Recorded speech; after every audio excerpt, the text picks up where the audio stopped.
everybody, and welcome. This is the Apostate Prophet. I hope you're having a fantastic day. We want to talk about some news that recently emerged in Nigeria that I have been following and tweeting about. I haven't really talked about all of it on my YouTube channel so far. I wanted to invite somebody who is more familiar with the events in Nigeria and the background of things and with what just happened. So I have here with me David Hundeyin, who is a journalist from Nigeria. He's very much familiar with the politics and the background of the conflict, and also with this last event in which a student named Deborah Samuel was brutally murdered for supposedly, allegedly disrespecting Muhammad. We will talk more about that. First off, David, how are you doing? I'm doing well, thank you. Thanks for having me. It's a real pleasure to have you on. I wanted to have somebody who knows more than I do. I know very little about the region and the conflict and all that. You are a journalist, right? Yes. Yes. And you very much deal with such news regarding Nigeria and, I believe, with some political and religious conflicts. Quite extensively, actually. I'll just mention that in addition to covering the conflicts that take place majorly in northern Nigeria and middle belt of Nigeria, I've also covered. I was part of a team that put together a report that was presented to Mike Pence and Mike Pompeo shortly before Donald Trump left office, and it was a report titled "Silent Genocide." Silent slaughter, genocide in Nigeria and the implications for the international community. Now, the purpose of that report was to establish that a lot of this violence that has been happening in the middle belt and in the north of Nigeria is not necessarily random. That under international law, it could possibly actually be classified as a religious and or ethnic genocide. And the US government actually agreed with us when this report was published, which is why shortly before Trump left office, Nigeria was placed on a diplomatic notice list for being a country of concern, for being a violator of religious freedom. It was on the list alongside countries like Iran, North Korea, Turkmenistan, China. It was taken off late last year for some reason that remains unclear. But just to give you a background on the sort of depth of my work in that space. No, I really appreciate the background, and for that adds much more perspective to what we are talking about. A short thing for those who don't understand, or for those who don't really know very well, Nigeria is generally considered a majority Christian country, and there is a divide between northern Nigeria and south Nigeria because of religion. I believe, as far as I see it, the north is dominated by Islam with Islamic laws, while the south is secular. Is that right? Can you tell me more about that? So that's broadly true. Technically, Nigeria has a single constitution, which supposedly governs the entire country. Now, the problem is, sometime in 2002, shortly after a Christian head of state came into office for the first time in more than 20 years, 12 states in Nigeria's north, 12 Muslim states in Nigeria's north, led a sort of political rebellion and insisted that they must have Sharia law passed into law for them. So Nigeria effectively has a two-tiered legal system. So we have a secular constitution, and then we have something called the Northern Penal Code, which is basically Sharia law, which is in effect in 12 of Nigeria's 36 states. So essentially, what is legal and what is not illegal is completely subjective in Nigeria, depending on which part of the country that you're in. So if you're in Sokoto State, for example, where this atrocity took place, there's an argument to be made that since that state is is governed by the Northern Penal Code, it's governed by Sharia law, then there's a question about which comes first. Does the Constitution take preeminence, which obviously states that everybody has a right to life, things like this are illegal, or does Sharia law take preeminence? That's kind of what the legal sort of gray area there is right now. So you have a literal, you have a system where you have an actual secular country, and within that secular country, you literally have Islamic states and Islamic courts, Islamic sultanates, which independent from the from the secular government implement their own Not laws? so much independent, because the central government kind of funds them. So they essentially function without oversight, right? They are laws unto themselves, but they take funding from the state. And incidentally, a lot of that funding tends to come from the secular South, because that's where the economy is. That's where the productive economy is. So there's this sort of weird situation going on where, so for example, if I had this really weird situation that I covered some years back, where a brewery company that was trying to market its products around the country. And obviously under Sharia law, alcohol is not permitted. Mm-hmm. They're trying to market their products around the country. So they'd have their trucks going to the north, and they'd have their trucks seized and all the beer bottles and everything destroyed and burnt. And the Hizbah police, that's the Sharia police that was enforcing this thing, is funded by the government. And the government is basically funded by tax and crude oil revenue, which comes from the South, which is secular and or Christian. So essentially, like, you have the sort of productive parts of the country funding the unproductive parts of the country to destroy its own factors of production, which to my mind makes absolutely no sense. But that's just sort of the contradictions that make up what Nigeria is today. Let's come to what just happened with the student that we were talking about, Deborah Samuel. The news went around quite rapidly. Unfortunately, the world is silent about this. Western media, other media is silent about this, although this is a very important national case and also an international case. People around the world are paying attention to this, but you don't see very much on international news. A student was murdered in the north because she allegedly disrespected Muhammad. How did this happen? Can you explain? So essentially, there was a WhatsApp group for people on a particular program at this College of Education in Sokoto State. So a College of Education is essentially what you would call a teacher training college, right? So there were a group of classmates who were in this WhatsApp group, and apparently there was a little disagreement in the group because some of the messages that were being sent in the group were of a religious nature, making repeated references to Allah this and Allah that. And this lady apparently got irritated and said, hey, this group is for revising, it's for exchanging past questions, it's for talking about our studies, it's not for all this religious nonsense. Apparently, she used the word nonsense, and apparently, she used the word Allah in the same sentence with nonsense, apparently. And apparently, that was quote unquote blasphemy. And for that egregious crime, she was murdered. So she was essentially taken outside of the class. Like the mob formed really quickly, as it tends to do in that part of the country. She was beaten brutally. And by the way, there were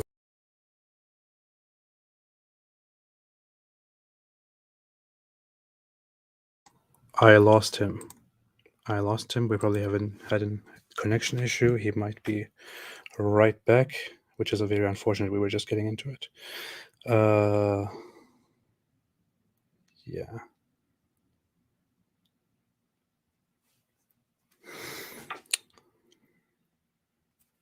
So give me a second.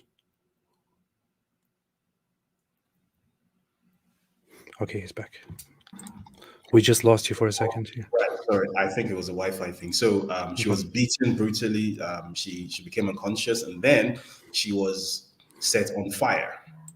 And as I say, there were social media videos of all of this. So you had people, when her body was on fire, you had people prancing in front of a camera with a guy with a matchbox in front of the camera, screaming out in Hausa language that I'm the one who struck the match. I'm the one who set her on fire.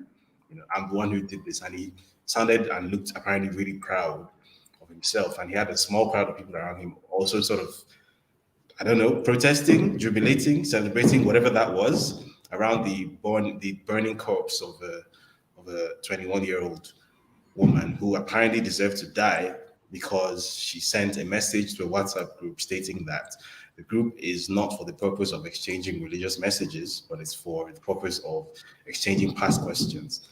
So Which that's is very essentially ironic. She's actually doing what she's supposed to do as a good student, and saying, "Hey, this exactly. group is made for studying, for school purposes. Please, stop with this nonsense. Stop making religious messages and implications." When she should be applauded for, for properly observing and trying to keep the rules of this messaging group. I lost him again.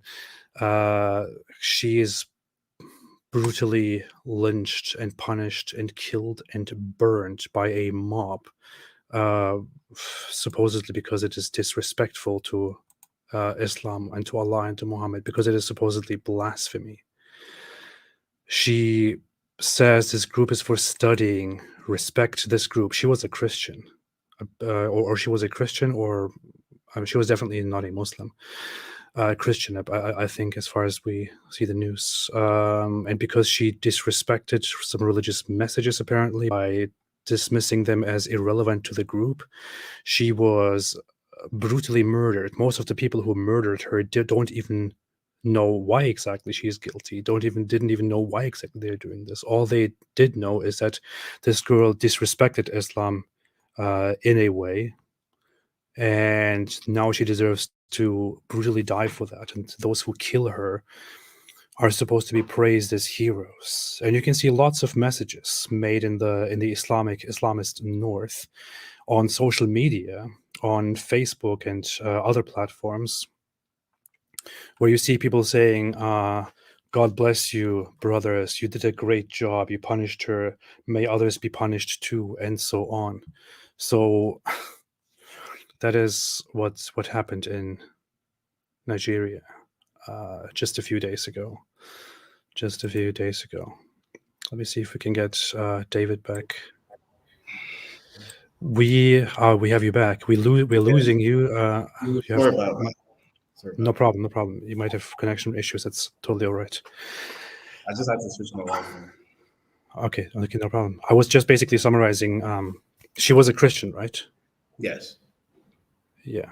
So she was not. She's not supposed to be bound by rules of treating Islam respectfully at all.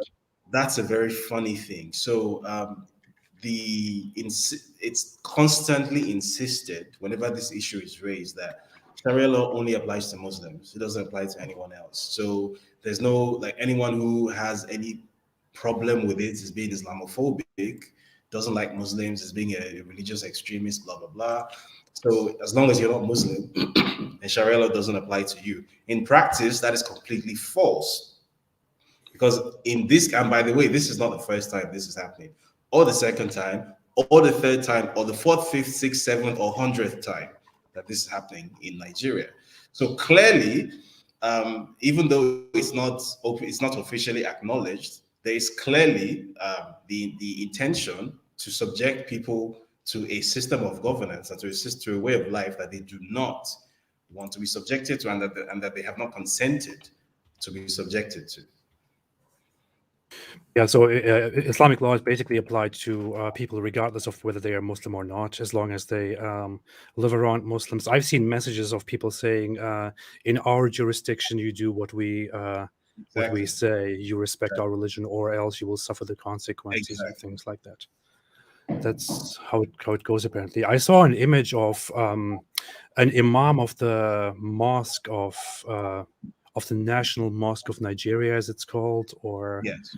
of a major mosque, making a statement about this that was very bad. The National Mosque, yeah. Is that authentic? Let me pull that up quickly. Yes, it is. So yeah, I have the image here of wait a minute, sorry, that's taking a little while right now. But the imam who commented on this issue, he did not condemn this attack. On the contrary, he justified it. We absolutely did justify it. So this is Professor Ibrahim Makari. He's not some regular guy. He's the Imam of the National Mosque of Nigeria. He said it should be known to everyone that we, the Muslims, have some red lines beyond which must not be crossed. The dignity of the Prophet, peace be upon him, is at the front of the red lines. If our grievances are not properly addressed, then we should not be criticized for addressing them ourselves. So this is a grand imam of a Yes. national mosque commenting on this issue and basically saying, basically approving of this, right? Yeah, basically saying she deserved it, and if you and not just saying that she deserved it, but also implying a threat that if any of you does this again, the same thing is going to happen to you. So stay in line. That's exactly what he said. Yeah, yeah, yeah. How much is it's hard to understand. Do authorities in the north of Nigeria, where Islamic rule was implemented, have the right to just go ahead like this imam here and make such judgments and take people's lives and justify the taking of people's lives? So one thing which I appreciate that you probably don't understand about Nigeria, but which hopefully by the end of this conversation you will understand about Nigeria is that a lot of the things which are sort of hidden elsewhere, a lot of things which are implied but not stated expressly elsewhere, in Nigeria the quiet part is always said out loud, right? So whereas in other parts of the world, you're very unlikely to get sort of Muslim leaders saying these kinds of things in the open. In Nigeria, you absolutely will get them saying these kinds of things in the open because Nigeria is not a society that ever went through a sort of like an enlightenment phase where there was some sort of like societal, I don't know, illumination, and there was an agreement that progress means certain things have to be been. There was never any such thing in Nigeria. So essentially, from the Islamic jihads of the 19th century across West Africa, led by the fellow called Uthman Danfodio, extremely bloody, extremely violent, extremely gory jihads. It moved straight from that to British colonialism. Now, in the northern part of Nigeria, British colonialism differed from that of the southern part of Nigeria, which I think is part of where the issues arise from. Now, in southern Nigeria, the British colonialists tended to sort of have an on-ground presence, right? They ruled directly, right? They were in your face. So they opened schools, they opened churches, they were in your face, and to an extent, so the society had to sort of form itself around those sort of Victorian ideals of the time. In northern Nigeria, it's a completely different thing. They have this thing called indirect rule, where they met a system of sheikhs and emirs and whatnot, a very sort of well-developed Islamic rulership system there, and they didn't interfere with it. So they kind of left it as it was, and then they ruled the men who were already ruling. So the sort of societal structure of northern Nigeria has not sort of evolved in any way since probably 1850 or so. It hasn't needed to. There was never any event that forced it to move into the 20th, much less 21st century. So whereas southern Nigeria is maybe in the 20th, struggling to get into the 21st century, northern Nigeria is sometime in 1804. And that's not an exaggeration. That's literally what the situation is. There was never any need for their society to evolve. So after gaining flag independence in 1960, the unfortunate thing that took place was that by virtue of well, supposed numbers, which I mean, there is no evidence that northern Nigeria is more populated than southern Nigeria, and the idea that a sort of like arid desert region is more populated than a wet coastal region is not supported by geography or science, but apparently Nigeria is the only place on earth where such a phenomenon takes place, and you have to agree with it, otherwise, you are being Islamophobic. So there is that. So because of these alleged numbers and the political superiority that gives to northern Nigeria, it's been the case that of Nigeria's 62 years of existence as an independent country, Nigeria has been led or ruled by somebody from the north of Nigeria for at least 40 of those 62 years. So essentially, that half of the country has had like free reign, total autonomy to do whatever the hell it wants to do within its borders. And that is already bad enough, right? Because you have to bear in mind that northern Nigeria is not a homogeneous society. There are also non-Muslims there. There are also Christians. There are all sorts of minorities there who are consistently getting slaughtered on a daily basis now. But in addition to merely oppressing the non-Muslims in northern Nigeria, which is what the leadership in that part of the country loves to do, there is now a southward push as well toward the middle belt and toward the south. There's an expansionist movement, and this was what was covered in that report that I mentioned at the outset. This is why I mentioned that report at the outset, because it's important to understand that in the case of Nigeria, as I've said a few minutes ago, the quiet part is said very loudly. Right? It's not implied; it's in your Mhm. face. The fact of there being a sort of like violent Islamic jihad in some other parts of the world is like a white supremacist conspiracy theory. Maybe in Nigeria, it's absolutely not. It's real and it's provable, and there's documentation proving it. A documentation which has gone to the UN, which has gone to the US government. The State Department agreed with that assessment and actually placed Nigeria on a diplomatic notice list for this. Mhm. So Mhm.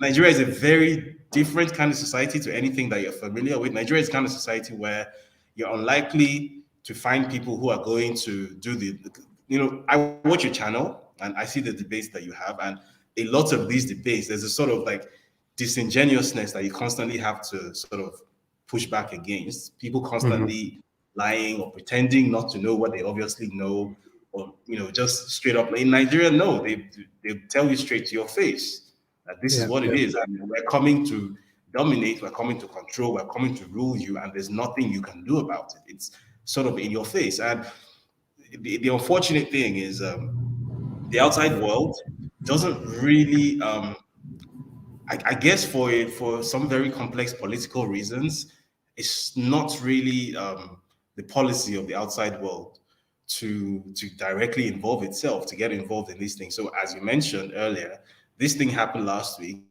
and it's barely received any coverage at all in the international media. I read I think it was it was reported in a sort of almost like a sanitized way. The sheer ugliness of what happened wasn't really communicated. It was communicated like, oh, there was a riot, right? There was a religious riot and somebody died in the riot. Yeah, I see. I saw some news articles like just curfew declared after Yeah, yeah, exactly. protests and things like this. I mean, there is not enough attention put on the fact that somebody was brutally murdered in an extremely brutal way over some Yeah, beaten to allegations. death and set on fire. Yeah.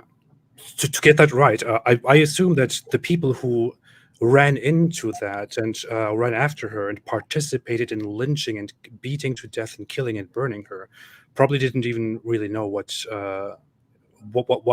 was actually said, what she actually did. Exactly, I, exactly.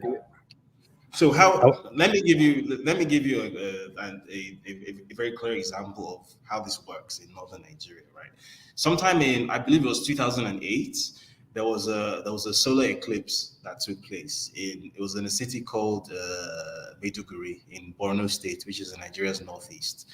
Now, obviously, these are people who, let's say, are not scientifically inclined. So the concept of the solar eclipse isn't something that they particularly understand. So the rumor that went round when sort of in the middle of the day, it's sort of like the sun, started to disappear. The rumor that started going around was that the world was coming to an end, that Allah was destroying the world. Apparently, He was punishing people for the sins of Christians. Apparently, and then the Muslim youth in Maiduguri went on a rampage and started destroying homes and businesses belonging to Christians and killing Christians, right? Because a solar eclipse took place. You can Google this, by the way. This happened. Like, I'm not making this up. You can literally Google it. It happened. It was, I think the BBC actually reported it at the time. that's pretty So insane. this is the sort of thing that happens. So it doesn't even need to take something like an accusation of blasphemy. It can be anything, right? There's always like this hair trigger. Like if you're living in northern Nigeria and you're not from the dominant ethnicity and especially not Muslim, you are constantly walking on eggshells. Because if you snap at someone the wrong way or you look at someone the wrong way, you accidentally say something that pisses someone off, you might lose your head. And it's not just you that's going to lose your head. It's all the Christians in that in that neighborhood are going to lose their heads too. They're going to lose their businesses and their homes. So that's kind of Right, the right reality. now that is happening, right? I saw that because the killers of Deborah Samuel were arrested. Apparently, people went around demanding that the people who are arrested are to be released, and they Yep. started rioting and attacking Churches, Christian of churches course. and shops and things like that, right? Yeah. So that's like it's the usual thing. So anyone who is perceived to be a Christian or Southerner, right? That person automatically is a target. So businesses belonging to Southerners, their homes, and if they're unlucky enough to be found, then obviously they're dead, right? Fortunately, I haven't really heard of in this particular incident. I didn't hear of any Christians dying because I think they've been there long enough to know at which point exactly they needed to take off. So I don't think they met any of them there. If they had met any of them there, they'd have been dead. Mm. That I'm certain of. That's just. But there was another incident, right? There is something that I know of that I remember, which is years ago, or maybe a few decades ago. I don't know if I'm wrong. There was supposed to be a Miss World contest, and Yeah, that was Kaduna supposed to be State. hosted in Nigeria, which also ended up in some big riots where hundreds of people were killed. Can you tell me more about that? So I believe this was 2002. So how it used to work then was the country from which the winner of the previous edition came from, we get to host the next edition. So it was a lady called Agbani Darego. She won in 2001. So the 2002 edition was supposed to be held in Nigeria, in Kaduna State.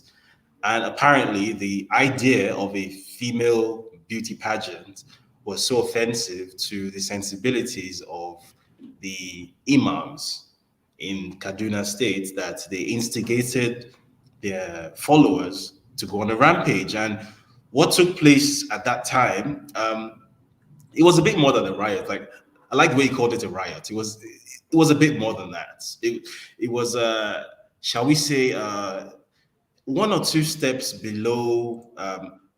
It was a pogrom. Yeah, Yeah. that's what it was. There was a pogrom that took place in Kaduna. So one of the stories, I think I was 12 years old at the time. I cannot forget this. There's a newspaper in Nigeria called the Daily Guardian, and the front page, I can never forget this. Front page of the Daily Guardian there was a picture, right, and the picture was like this Mercedes Benz 911 trailer truck, right, this huge trailer truck that you might see, like it's used across Africa. It's kind of old, but Mm. it's reliable, right? And instead of like goods or whatever you'd expect to find in the hold of the truck, it was human bodies. Apparently, apparently, so many Southerners and Christians who were living in Kaduna had been murdered that they filled an entire truck, and then the truck was sent down to the south to Onitsha. Yeah, So yeah, according to the Wikipedia record, it is estimated 250 dead and more than 300 injured over some Mr. World contest that was perceived offensive, and because it was yeah, triggered. well, 250 is the Nigerian government's official number. It's probably Oh, many times.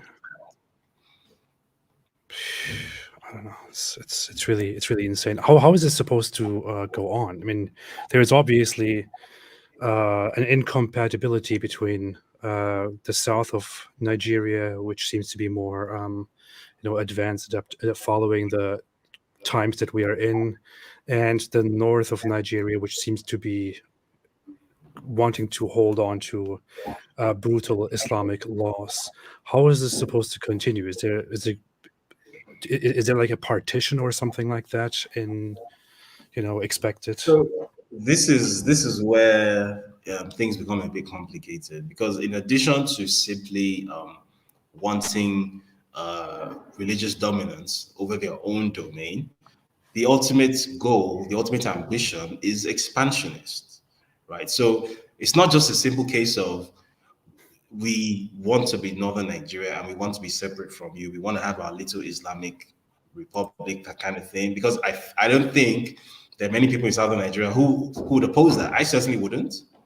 But the thing is, where you have that part of the country, which, by the way, is also in economic terms is by far the least productive part of the country. Like, and I'm sure that comes as no surprise to you because it's Sure. obvious. Yeah. This part of the country is by far the least economically productive part of the country. Something like 90 something percent of girls in that part of the country don't have a secondary school education. I think the 96% of girls in that part of the country don't complete secondary school, right? Most get married before their 15th birthday. Like, it's that kind of place. And unfortunately, because of the supposed numbers, which nobody has ever been able to prove exist, but which exist on paper, because of those numbers and the political dominance that gives them, you have it such that the National Assembly, there's an implied dominance there. So any sort of anything that requires a constitutional amendment that they don't approve of isn't going to happen. So things like modifying the political makeup of Nigeria to make it such that the South can sort of be more separate, can be more self-governing, can have less sort of need for that kind of interaction with the North. I'm one of the people who has been actively involved in these sorts of political campaigning. Because frankly, as you said, the situation is not sustainable. It's clear that the situation isn't sustainable. All of the revenue that funds this whole house of cards, by the way, comes from the South, right? So you have a sort of like the productive, like reasonably forward-looking parts of the country trying to move into the 21st century. I think that the Southern Nigeria is probably sometime in 1998 or 99 now, technology-wise and economy-wise. And then you have another half of the country which wants to go back to 1805 and is making progress in going back toward 1805. And you have two of them in the same country. And you have the richer half subsidizing the poorer half. And it's not just subsidizing it. The people who make the decisions about where the money goes are from the North, because another very wicked thing about Nigeria is that even though on paper it's a federal republic, on paper there are states which are supposed to be self-governing and blah, blah, blah, blah, blah. In practice, the central government, which is obviously controlled by the North, the central government has control of everything. So the central government has control of the security forces, that's the police, the army, the intelligence agencies, all of that stuff, has control over taxation. So unlike how it is in America, for example, where every state has its own tax code and whatnot, and then there's a like a federal income tax and whatnot. In Nigeria, the FIRS, that's the federal IRS, sort of has everyone under their thumb, and then there's the oil revenue that comes out from the southern part of Nigeria isn't controlled by the constituent parts where the revenue is coming from. It's controlled by the central government. So essentially, what it is that people who come from places where they have never created economic value for a day in their lives are the ones who get to make decisions regarding where the products of the economic value are going to go. So essentially, like, I think Nigeria has 983,000 square kilometers. I think the whole of Nigeria is barely bigger than Texas, I believe. And Nigeria has 36 states, 36, each one of them with its own civil service and all of that. And at least 20 of those 36 states are completely insolvent on their own. They're entirely subsidized by the central government. I mean, and I'm not going to give you any prizes for guessing where, the majority of those 20 states are from. Again, it's clear. So that's kind of how it works. So in addition to there being a violence issue, which is there and intractable and it's not going away, there's also a political and economic problem. Because if you say that as a southerner or as someone from the southern part of Nigeria needs to separate itself, obviously that's common sense. But how are you going to do it? Because the northern half of Nigeria has absolutely no incentive to agree to that, because they literally live parasitically off the south. Because I just wanted to say that it's like they live with their Islamic laws and with their Islamic systems off the back of the South, which does all the work, as it seems. Exactly. So the South basically funds them to do absolutely whatever the hell they want, and that's pretty much how it works. It doesn't make any sense, but that's the reality. I believe the government currently is the current president of Nigeria is He's from the north. a, Yeah, he's a northern Muslim. Absolutely. yeah, okay, is a Muslim too. Yeah, yeah, I didn't know how to say it, but yes. He is. So Absolutely. yeah, okay, well, And in fact, to show how Muslim, quote unquote, he is, in the aftermath of this incident, the statement put out by the federal government, you would expect a statement to say something about how this is a deplorable incident and they're going to go after the perpetrators and ensure that justice is served, blah, blah, blah. Obviously, they wouldn't really do that, but you'd expect them to at least pretend to care. And instead, what the statement said was, we are going to look into the immediate and remote causes of this event. So, in that other is words, like there, under some circumstances, there could be a justification for what happened. So, we need to find out what caused this. So, on its own, the brutal beating and immolation of a 21-year-old woman on its own is not a bad thing necessarily. We have to first find out what caused it. What did she do to get that reaction? That was the statement that came out from the presidency. So obviously, we know what he has picked a side, and it's not the first time he's doing this. By the way, this is how it works. yeah. I would assume that he cannot really that the government would not openly condemn this and speak against a northern sentiment anyway, because Of course not. they would be they would be shooting themselves in the foot and Yeah. losing all the support and all that. It's I don't even know. Could it happen as a result of the government's looking into it, quote unquote? Could it happen that in the end the girl is declared guilty because she brought it on herself? This death, the killing. So that's where the gray area is now. First of all, we don't even know um, under what legal framework the supposed arrested killers are going to be tried. Supposedly, Mm. there are two people have been arrested. There were more than 20 of them who were involved in this thing, but two have been arrested, apparently. And apparently, they're going to try and hang everything on two people whom there's still no guarantee that they're actually going to be convicted. And there's now the issue that are these people going to be tried in a court or in a Sharia court? We don't know that. Because Mm. again, this happened in Sokoto State, right? Which is a state which is under the Northern Penal Code. So essentially, again, that contradictory thing about how Nigeria's legal justice system works, where you have two competing legal systems which are both equally valid, apparently. So it makes absolutely no sense. So as I'm It's sitting here ridiculous. now, I have absolutely I can't really give you an answer with regard to how likely there is the likelihood there is of there being some kind of conviction, or whether the girl is going to be like posthumously, and I have no idea.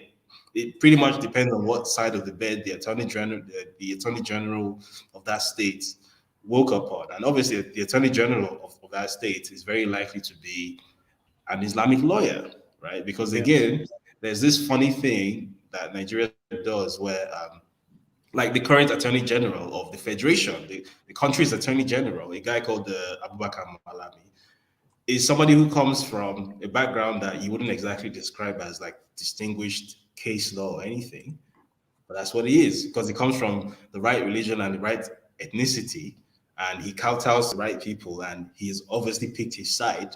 He gets to be in that office. The Chief Justice of Nigeria is somebody who came from a Sharia court, right? The current Chief Justice of Nigeria, who oversees people who went to actual law schools, right? Actual judges. He is a Sharia judge and he's overseeing them. He's the Chief Justice of Nigeria. That's how it works. So again, I really don't know what to tell you because like it's like every time I talk, I can see you just face palming, like, oh my God, how insane is this? But it's the reality that we have. It's so hard to even to say something about what is going on there. There's such a terrible situation where you could be living freely in a secular nation that is moving forward, but you have such a huge burden that Yep. prevents you from going forward, and you are constantly under threat, as you said, walking on eggshells, constantly afraid for the reactions that you will get and the violence that will erupt, which will cost in many lives and peace in the country. To quickly add to now, I don't know how much the northern states of Nigeria implement the Sharia law and to what extent they go, but classically, under Sharia law, killing somebody who vigilantly killing somebody who offends Islam or who offends Muhammad or Allah and so on, who commits blasphemy, is not a it's not a big crime. It is not seen as a crime. It is seen as a minor Yeah. disturbance, a misdemeanor. It is not supposed to be punished with with execution in return or something like that, because the classical Sharia law is that if you take matters into your own hands and kill somebody who did something that is worthy of execution, then you have only done something wrong and deserve to be reprimanded, but you didn't commit a crime, so you don't deserve to be excessively punished. And that is of course, that has horrible implications, and I'm not sure how much that is implemented in the northern Islamic states of Nigeria. Man. So, with regard to that, again, it boils down to what side of the bed the Attorney General of that state wakes up on, because is Sharia applicable to non-Muslims? Because the victim in this case is a non-Muslim. So that sort of judgment, does it apply to her? It depends. The official line is that Sharia doesn't apply to non-Muslims, but she died, so clearly it does. So, but after her death, does the state uphold the view that it does, or does it not? We don't know. We literally just wait and watch. I assume that even if the state does something that is not in favor of the guilty ones here, that there will be disagreement and maybe even protests and riots again from Absolutely, Muslims absolutely. within, There who will will be. say, There "How will be. dare you?" There are already protests. There are already protests for the fact that two people got arrested. There were protests. Why are you arresting them? They were doing their Islamic duty. Why did you arrest them? Free them. And when I think they were arraigned in court yesterday. 34 lawyers showed up to represent them pro bono. 34. I imagine within the country, a girl supposedly disrespects the Islamic religion because she says, "Hey, this has no place in our study group," and then she's immediately, with some extreme outrage, chased down, beaten by multiple people, murdered, and then set on fire proudly by people who even film the event and have themselves on camera, cheering and declaring themselves victors of the of this stupid little thing that they're playing. And when the authorities come in to arrest people for this crime, the population stands up and protests, saying, "How dare you protest our people? They did the right thing." And if now the state came in and or the law came in and did something about these people who murdered an innocent girl, the people would again protest and say, "How dare you protest us? It is our right to kill people who offend our religion. It is our right to punish those who have no respect for Allah and Muhammad." This is how insane it is in an Islamist environment. It's our reality. Once again, I really don't know what to tell you. It's our reality.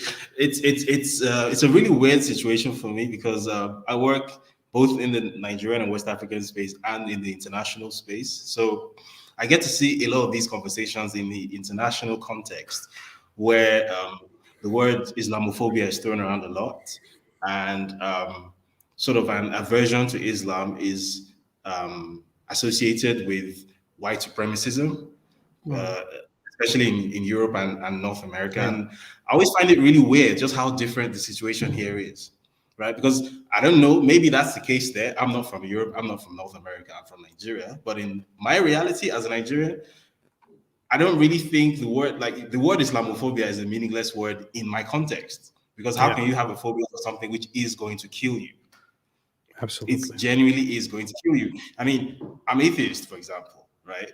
In the eyes of the kinds of people who killed Deborah, I'm even more deserving of death than she is. My existence itself is blasphemy, right? Basically you claim that there's no Allah. That's even worse than what she did under their. So I personally, like, I cannot set foot in northern Nigeria. I can't try, but I'm not even in Nigeria at the moment because of the work that I've done, right? So I actually live under asylum protection. I'm in exile right now. I'm not in Nigeria. But even if I were to return to Nigeria someday, I couldn't dare to step into northern Nigeria. I couldn't dare. I would get killed. My head would get separated from my body simply for the fact of existing. So, it's I a just really wanted to weird. ask you that, but I didn't really know how to ask without kind of, I didn't really know how to ask that. But yeah, I would assume that somebody who does whatever you do is in danger in Nigeria, or especially in the Constantly. north. Constantly. So, and I'll just give you a quick example of this. You may have heard of a guy called Mubarak Bala. I'm not sure if you heard of Yeah. him. Yes. So he was born into Islam in I think in Kano State, or was it Kaduna State? One of the Sharia states anyway. And he became atheist basically. He renounced Islam. Now, the Atheist Society of Nigeria surprisingly has a significant number of ex-Muslims. You might be surprised to find this out. In fact, when I was back home when I was in Nigeria, when we used to have meetings, or a few times, the Atheist Society of Nigeria, like maybe like 60% of the people who showed up at the meeting were actually ex-Muslim, believe it or not. But the thing is, most people who leave Islam usually keep it very quiet. They don't talk Hmm. about it. So they might show up to our meetings, but it's not something that they advertise. And in fact, afterwards, when like we're taking pictures to put on Twitter handle or something, they wouldn't be in the picture because they Yeah. don't want to identify. Mubarak was the opposite, right? He was a bit like me, but perhaps worse, because he actively courted the publicity, I would say. And he wasn't even in the South like we were, because typically if you're a non-Muslim and you leave Islam, then that means you have to leave that part of the country as well. Probably move to Lagos, move to the South, where it's relatively safe for you. But he stayed where he was. He stayed in Kaduna, and he used to write like these really like powerful articles. Like he used to put stuff on his Facebook account, on his Twitter account. Like people knew who he was, and he wasn't hiding the fact that he was not just atheist, but that he was actively sort of trying to uh, pass a message across to Hmm. Muslims that there might be a problem with with their religion, or with their way of practicing it, or with their worldview, right? And perhaps like what possibly surprises me more than anything else is the fact that he lasted as long as he did. To be honest, because typically people like that don't last very long. Typically they just you just end up dead. But for whatever reason, he hung around for a while, but he got arrested. And it was funny that when he got arrested, laws were actually broken because supposedly he got arrested under order of a Sharia court in Kano State, right? But he got arrested in Kaduna. So apparently, a Sharia court in another state had jurisdiction in this state, which makes no sense, right? But that happened anyway, and he got arrested, right? He basically got rendered across state lines, if Hmm. that makes sense, and got thrown into a prison in Kano State. His own dad, incidentally, his own father was behind it. His own father said, "My son has gone mad." Yeah. Right? Yeah. No That's how one it who goes usually. no one who was born into Islam can possibly say that they're atheist. He's lost his mind. Please lock him up. Right. And yeah, so I think this is the second year now that he's been in prison. So his trial, well, what they called a trial for blasphemy, I think it was earlier this year, and he was sentenced to, I think, 20 years in prison. Yeah, I just pulled up the article. It says 24 years in 4 prison years. after pleading Yeah. guilty to blasphemy. And I saw some news on that where his lawyers or so, I think, said that after so many years of prosecution, he suddenly had the determination to say, I will just plead guilty." So he did plead guilty, and he received 24 years for blasphemy, simply for making his non-Islamic views public, for making his apostasy public. He just received 24 years in prison. There you go. And apparently, Sharia doesn't apply to non-Muslims. But there you go. He's a non-Muslim. He's atheist. Yeah. But Well, there you obviously, go. if you leave Islam, there is no mercy. If you leave Islam, you don't repent. If you leave Islam and you speak against Islam, you don't even have a chance to repent. That means you are guilty. You are not supposed to be alive. You're not supposed to be alive, let alone free in public.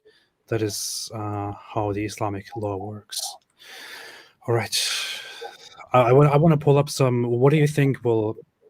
I guess we very much kind of went into this before, but what do you think the future of the Deborah Samuel case will be? Do you think there will be? Do you have any hopes that some justice will be served? Not really, because it's not the first time this has happened in Nigeria, and I'll give you one major example. In 1995, there was a lady in Kano State who was accused of desecrating the Quran. Supposedly, she I forgot what the exact story was. It was either a bed sheet or a book or something, and they were supposedly Islamic inscriptions on the book, right? Funny enough, it may not even have been a Quran. It might have been just some random book written in Arabic, right? And you know, in that part of the country, there's a lot of illiteracy, so people just believe whatever it is their imams tell them. Or most of them can't even read Arabic to know what it is. So once they see something that looks faintly Arabic, oh, it's it's the Quran, it's holy, it's this and that. So no one even knows whether it was the Quran, but supposedly the story was that she was using pages from the Quran to, I think, to kindle a fire or something like that. She was caught doing it. So she was killed, obviously, immediately. And then her husband, a guy called Gideon Akaluka, he was not just killed, his head was paraded around the town. Right? There was a procession around the town with his head, a human head. Now, the guy at the head of that procession, right, the guy who led the procession, like a sort of like the ringleader of the violence, if you like, he was a guy who later on became a very important person in Nigeria. Now, what happened at that time was, at the time, there was a military president who was the head of state, General Sani Abacha. And obviously, Abacha, as a military president, even though he was northern and he was Muslim, he didn't want any kind of security threat, because as a military person, your first priority is always stability. So he went after the ringleaders, and I think there were about 9 of them. 8 of them died one after the other. Like they all got arrested and they all started dying one after the other. The very last one was this guy who, by virtue of his quote unquote royal blood, because he comes from a family of emirs, right? So he had royal blood. Some people interceded for him and he was spirited away to Sudan, where he spent some years. Now, after Abacha died, and then we had a civilian government, a democratic government, and he was rehabilitated, quote unquote. He came back to Nigeria. He was fixed into a job at a very popular bank in Nigeria. He rose all the way to become managing director, and I think in 2011, was it 2010, he was appointed Nigeria Central Bank governor. His name was Sanusi Lamido Sanusi, right? So somebody who was responsible for this exact kind of atrocity in 1995, somebody who went around town holding a human head, later on became Nigeria's central bank governor, and is still a very well-respected person in Nigeria, and is still a public figure in Nigeria. And in fact, right now, so he later on became the emir of Kano before he was deposed by the Kano state government. So he's still a well-respected man. He still gives speeches in public. People listen to what he says. He appears on TV. His words make headlines. He's still a respected person in Nigeria. He's a murderer. And that's the reality of the kind of place Nigeria is. So is there going to be justice in this case? It's very unlikely, to be honest. I wouldn't bank on it. Yeah. Well, that says it all. It's very enlightening. I'm going to quickly look at some comments, some super chats from our viewers. Thanks everybody for being here, by the way. Stop Scamming Man said, thank you for doing this, AP. I would urge you to consider highlighting what is happening in northern Nigeria further and having more interviews about it. I would be happy to. This is very interesting. David, I appreciate your input very much. I would maybe work together again in the future and have you back on here to talk more about things like these. That would be very nice. Riziko LP said, what do you think about Michael Stutzenberger? I don't know who that is. honestly, so I can't answer that. Sorry. Opal Ian said, even if the Sharia law was above the secular law, shouldn't punishments be decided by a scholar or a caliph, etc.? In other words, that head imam's terrible words was wrong too. Well, I mean, you could go into the details of Sharia law here, but the issue is, as explained earlier, if people take matters into their own hands and, supposedly commit justice for Islam against a blasphemer who, according to Islamic teachings, deserves death anyway, that is not necessarily hugely out of line under Islamic law. And an imam of a national mosque simply makes a statement about what his religion states and what Muslims as a religious community think. So there are many layers to that. Do you want to add anything to this, David? Um, I don't really see the points of like debating the finer points of something I Yeah, consider to be absurd, right? Somebody yeah, was murdered, and not just murdered, murdered in an especially brutal yeah, manner. So I don't really think anyone should be having conversations about, the sort of like you've seen a fish dive into a river and bite a snake. I'm sorry, you've seen a snake dive into a river and bite a fish and take it into its mouth. Like, why are you debating about how long the snake's teeth are? That's irrelevant. The snake is trying to eat yeah, the fish. That's what the important thing here is. So, like, absolutely. and this, by the way, is something I have a really big problem with whenever I'm trying to have this kind of conversation because I find that, and this is not just Islam, by the way. This is like I think it's a thing with religions in general. They have this way of sort of making people almost like disingenuous and start like majoring in the minor and minoring in the major and like talking about things that don't really have any relevance to the Mhm. situation at hand, right? So even if there was a scholar or a caliph or whoever, what's the guarantee that the scholar or the caliph is going to say anything different? Well, the Caliph would probably say the exact same thing. He would say, "Don't Yeah, cross our red lines, or else." That's what would happen. precisely. Precisely. By the way, this guy is not some random guy. He's a professor of Islamic studies, Yeah. like an actual professor with a PhD. He probably studied, and he probably studied outside Nigeria. A lot of them study at the Islamic University of Medina, because there's a major Saudi pipeline, obviously. Like Hmm. anywhere there's Islamic extremism on the planet, you can link it to the Wahhabis, obviously. And I actually did a story about that in October. You might want to check it out. It's called "Conflicts for Jihad: The Boko Haram Origin Story." So I actually delved into this in a lot of detail, where I uncovered the historical origins of what later became Boko Haram, its financing, its ideological roots, and people behind it, basically. So Hmm. yeah, that Hmm. might be useful to you. That says it all. That says it all. Stop Scamming Man said, for all its flaws, Bukhari says those attack non-Muslims under state protection burn in hell. He's referring to the not the President Bukhari, but to the historical Hadith Bukhari. Sahih Bukhari, think on that. Lynch mobs, think on that. Professor Ibrahim Makar. Well, here is the issue. Even when Muhammad supposedly says that in this report, he's not necessarily saying that those who live under an Islamic state are by default just protected. It is still uh, those who It's are bound subjective, by, completely yeah, subjective. yeah, you are bound by jizya, which means as long as you pay protection money and abide by all the moral laws that are imposed on you, you will not be killed. But if you do something wrong and if you fail to pay, then you are fair game. That's what the Islamic law is. So I cannot even credit Muhammad or Islam that much. It is responsible for this barbarity that is happening. Happy Camper said, is apostasy growing in that area? Thanks. Do you know in any way if there is like an uptick in people leaving Islam in Nigeria or in the north of Nigeria?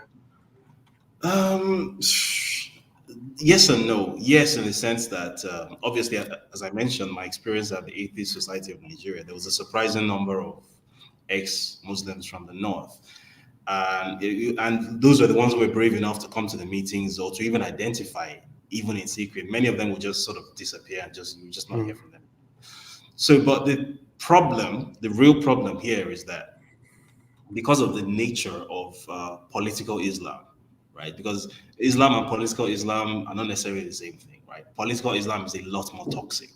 And what we have in northern Nigeria is political Islam. And because of the nature of political Islam in northern Nigeria, they have some of the world's highest birth rates, right? Extremely high birth rates, right? So obviously they also have extremely high maternal mortality and whatnot. But the sheer amount of replacement, if you like, going on is a lot more than those who are leaving or who are dying, right? So it's like maybe 10 will leave and 15 are replacing them because 20 have been born yesterday, kind of thing. That's kind of how it works. And by the way, if someone found that offensive, you should just keep in mind that this is not something I came up with. This is something which is said explicitly in that part of the country, that how you maintain political control of the Arna, which is the Hausa word for infidel, the Kafiri, how you maintain political control of them via the Nigerian state is by giving birth to as many children as you can, because population is what gives you political power in Nigeria. So it's stated very openly. Their imams preach this in the mosques, right? So this isn't something that like some like conspiracy theory or some antagonistic journalist is coming up with. This is what they themselves say very openly and very unabashedly. So yes, in the sense that there is a groundswell of people who, especially ever since Boko Haram and the associated violence like the Islamic State and whatnot became active in that part of the country, there are people who are starting to re-examine their beliefs. But unfortunately, there is just too much procreation going on, and obviously, wherever there's extremely high poverty rates, low literacy levels, that's where you see such huge human like procreation levels and like completely I think the fertility rate per woman is something like 5 or 6, which is just amazing. So yeah, that's how it is. Yeah, I would say there is a difference in Islam and political Islam insofar that people can believe in Islam, and live as Muslims, or people can believe in Islam and immediately follow and apply the fundamentals, the principles of Islamic law into their lives and the government. And Mukuldan said, cover about the death of Kashmiri Pandits. Thanks. Others have done that. I'm not really going into that. Azri Schizophrenia said, killing other kind of people are the types who want to live alone by themselves. Benjamin Ayota said, such a shame. Nigerians and Africans in general are blindly following religions given to them by their oppressors. That's a big assumption to make here, but I don't know if you want to add something to that. So not necessarily. So maybe in the case of Islam in northern Nigeria, it might surprise many people to know that it wasn't necessarily a simple cut and dried case of people came in from the Arab world and they conquered you and they gave you their religion. That's the end of story. It's not really that simple. The history of Islam in northern Nigeria actually goes back several centuries, and there's an argument to be made that there was once a time where some of the people who are now considered to be full-blooded Arabs and some of the people who are now in northern Nigeria or northern Africa and the Horn of Africa were once not so different in terms of how they identified themselves. So there was a lot of cultural sharing going on, which wasn't necessarily due to conquest. So that's what also makes this difficult, right? Because if you go to a northern Nigerian and tell him, hey, this isn't really your culture, this isn't really your religion, this is what some Arab guy brought to you, that might not necessarily be the case. It might be the case. It's definitely the case in some cases, but in some other cases, there are people who can trace back their ancestry 600 or 700 years and who can tell you that my ancestor is Ibn Wahab, something, was born in Medina, blah, blah, blah, and they're not lying about it.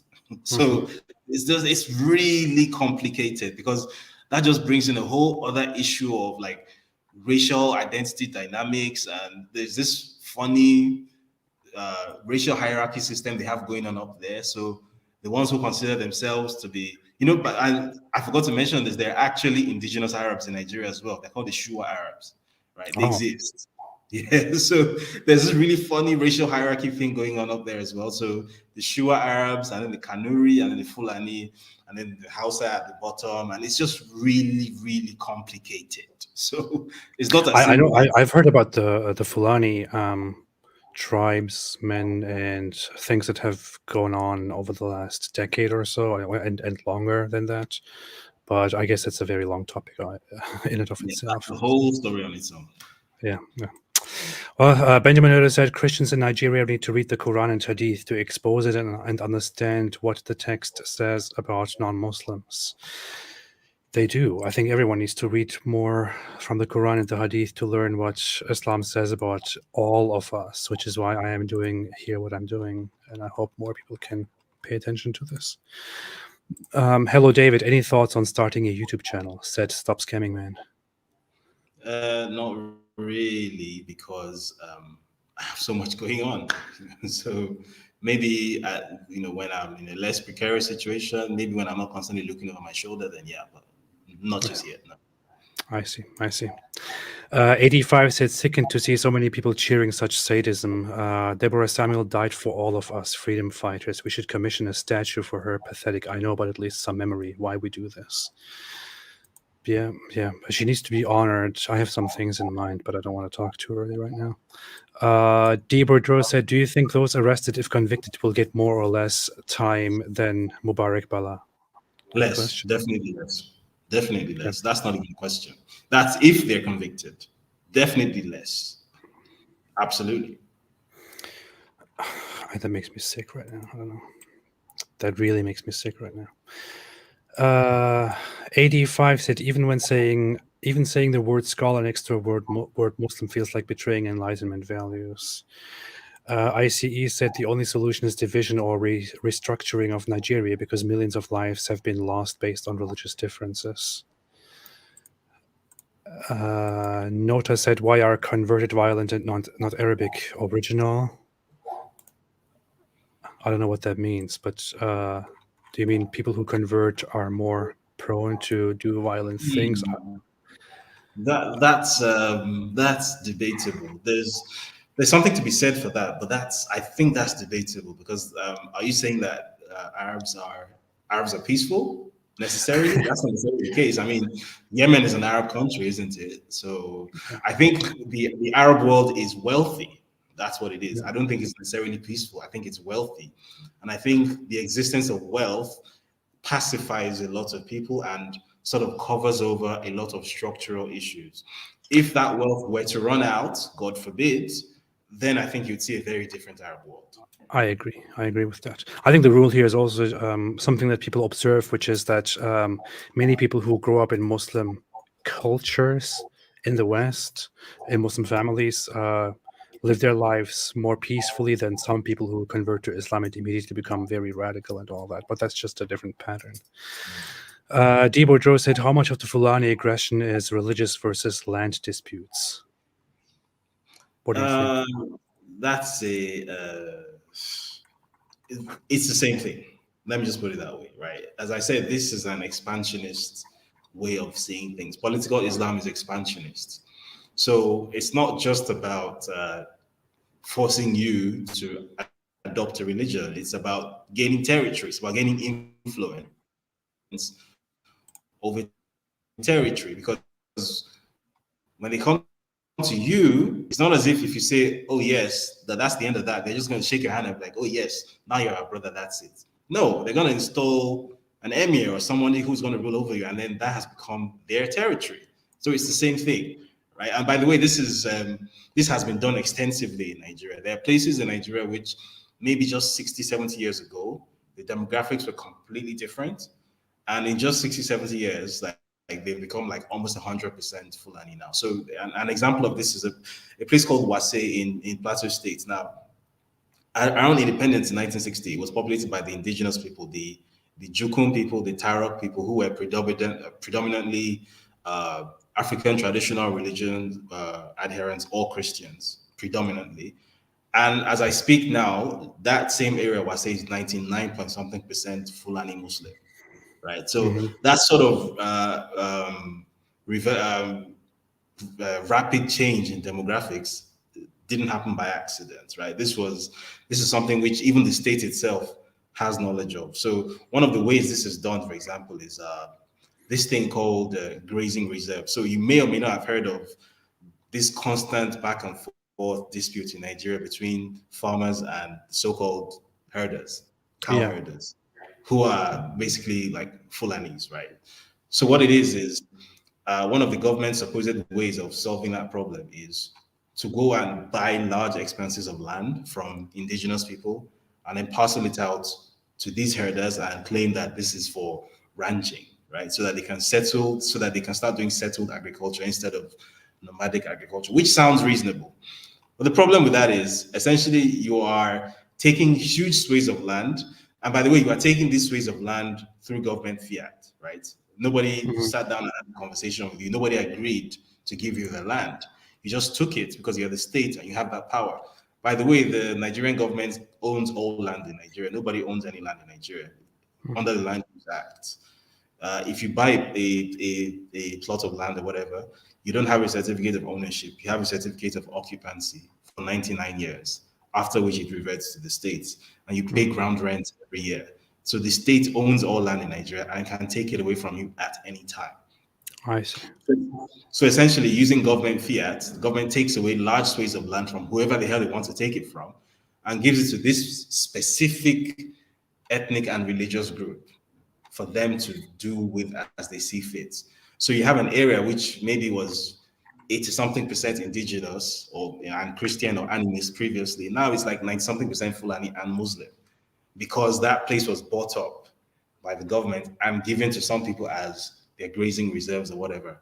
And that's how this sort of like demographic replacement works in the practical sense. This is not a conspiracy theory, right? This is not like that sort of the great replacement thing that makes people go shoot up groceries in Brooklyn. This isn't that, right? This is something which has been written on paper, right? Something which the people involved state openly with pride as a working strategy. And by the way, that report I mentioned at the outset, silent slaughter, genocide in Nigeria, and implications for the international community. Anyone who hasn't read that report should please kindly download it. I think that report explains everything I'm saying in much more detail together. We actually traveled around the country to sort of get these eyewitness accounts to document things by ourselves. That was the first and only time that I found out what burning human flesh smells like. It's an absolutely revolting smell. I hope I never smell it again.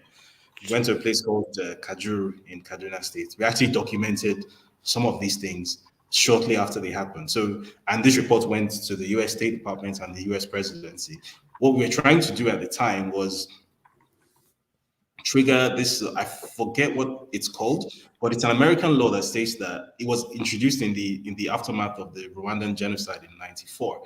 And it's a law that states that wherever on earth something that can be classified as a genocide takes place, the US government is obligated to step in.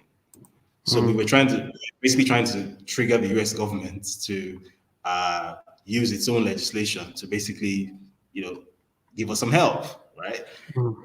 What we were hoping to get was for a special envoy to Nigeria to be appointed, like it was like it was done in Sudan, where incidentally this exact same thing took place, right? I don't know how familiar you are with the story of Sudan and the Darfur region, but that's basically North and South Nigeria. It's basically the same story. I know that they So you separated essentially had eventually, but yeah. Yeah, so essentially you had Muslim expansionists trying to take over, the richer parts of the country, which was in the south, which is populated by Christians and animists. It was pretty much the same story, right? And what sort of ended that was the appointment of a special envoy, a US special envoy. So that's what we're hoping for. But Trump lost the election, and they probably in the months just before the election, probably felt as if this is too much of a commitment of American resources to make. So yeah, we agree with you, but we're not going to commit this much American resources to some African country right now. It's not a priority. So what we'll do instead is we'll place Nigeria on a diplomatic notice list, which is what they did. And then unfortunately, Joe Biden came in and took Nigeria off the list for reasons best known to him. So yeah, right back to square one. And everything for nothing then. Erkan Akgüne said two competing justice systems could be one of the worst things that a country can experience. Yep. Yeah, absolutely. It leads to a mess. Joe Serrano said, is it possible for the South to become Biafra? What does that mean? It was a short-lived sort of separatist republic. So, if you've ever heard about the Nigerian Civil War, it was basically Nigeria versus Biafra. So, Oh, okay. Yeah. yeah, but the thing with Biafra is it's not the entire South; it's the Southeast. Hmm. So, no, it's not really possible for the whole South to become Biafra. Yeah. Yeah. We're not politically aligned in that way, I see. unfortunately. I see. Luigi and Toriello said, thank you, Ridwan, for providing us with quality content. David is a top-notch journalist. Would be cool to see him again. See, some praise for you. That's good. Stay safe. Lots of love as always. No, I agree.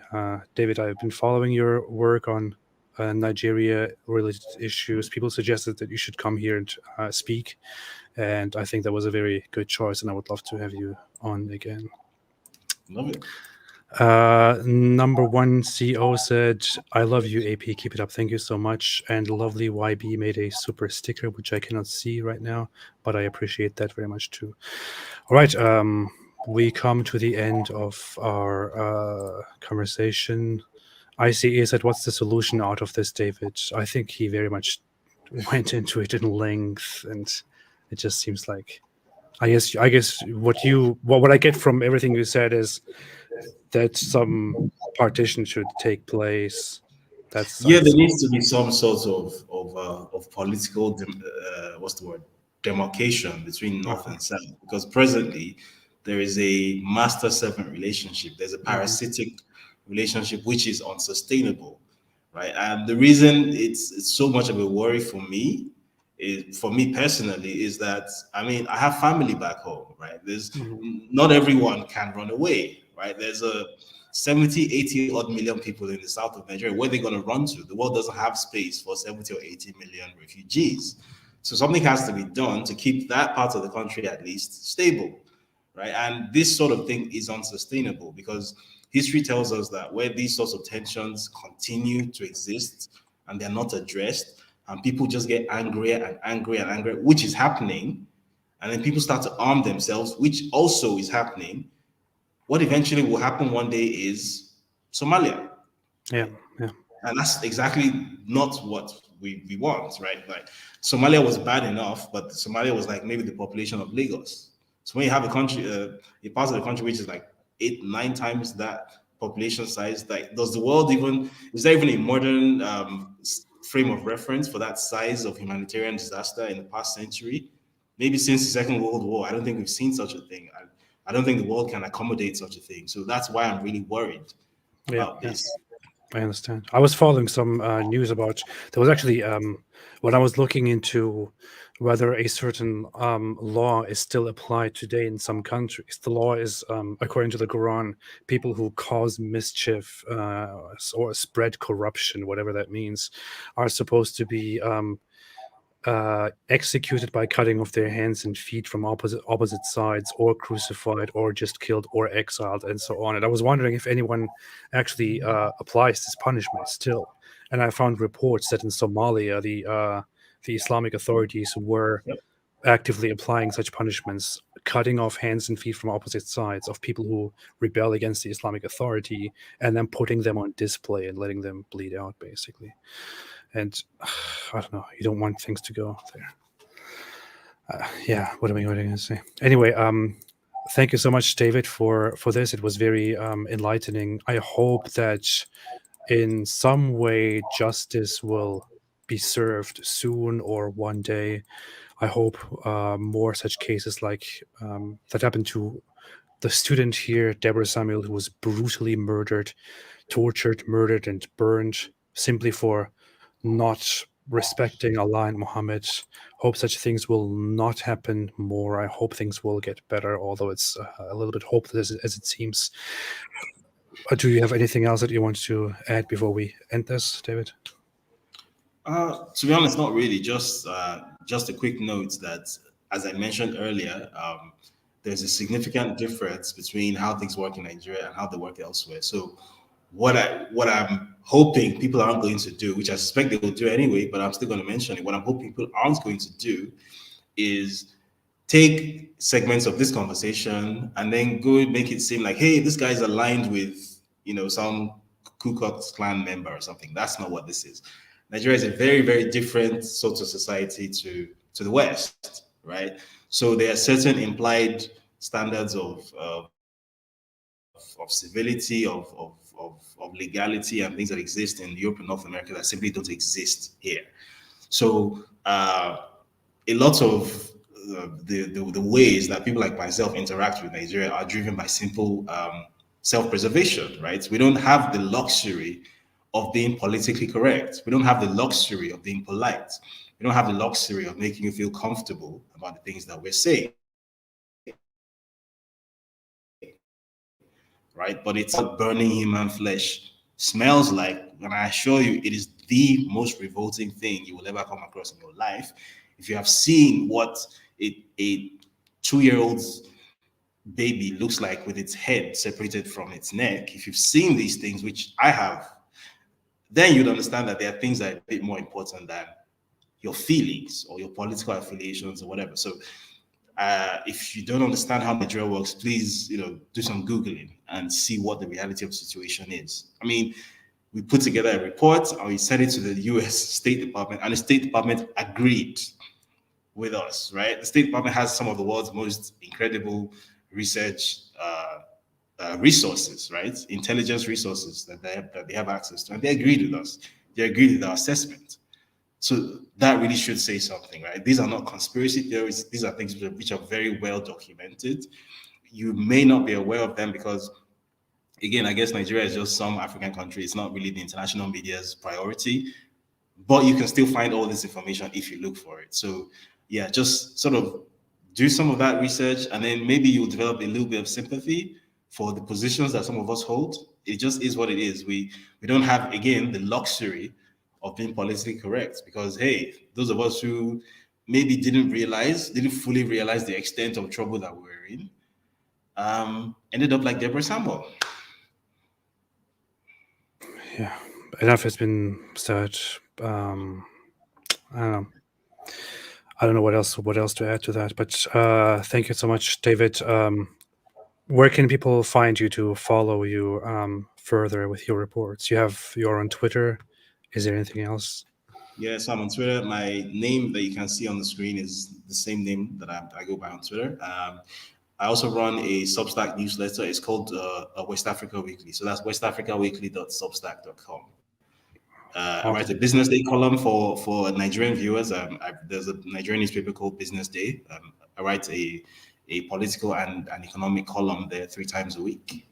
So yeah, that's pretty much it. So Awesome. my Substack, my Twitter, and my Business Day. That's where you can find me. Thank you so much. So everybody, for more, please support the cause of people like David Hundeyin, who is doing some great journalist work. You can follow him on Twitter by his name, and all the other sources that he just mentioned. Support this cause, and let's hope that things will get better one day. Thank you so much, everybody, for watching. Thank you so much, David, for joining me. Have a fantastic day, everybody. And as always, as I always say, stay away from Islam.